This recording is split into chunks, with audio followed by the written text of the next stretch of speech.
Alohany isarahantsika tombokolay sy tombokovavy dia ampasahivina anao kosa ny fivoahan'ny gazety izao ny laharana fa 420 sy 200 hitanao hivoaka ny mpivarotra rehetra mahazatra anao indray raha ampitso alakamisy hivoizana hatrany moa ireo lohahevitra izay efa nahalinanao sy nahasarika anao hatramin'izay ho fantaritsika avy hatrany ary ny lohateny isany isongadina ao anatin'izay laharana vaovao izay.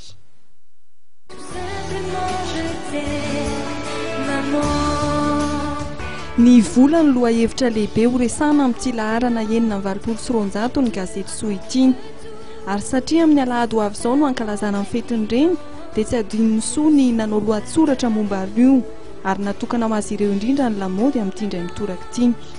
Misy ihany koa ny fitsapana ahafantarana hoe reny toy inona ianao. Raha ny resaka lamaody izay ihany dia manome torohevitra anao ny gazety izao amin'ny pitsopitsony hanandratra anao amin'ny bikanao.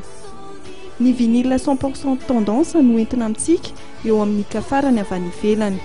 Ary eo amin'ny sakafo kosa indray dia ny frity ny nahandro atorontsika amin'ity laharana 420 sy 200 ity. Dia ny zao sahady ary dia mirary fety sambatra ho an'ireny rehetra ny ekipan'ny gazety izao ary aza donona ny maka ny anjara gazetinao dia ny rapitso.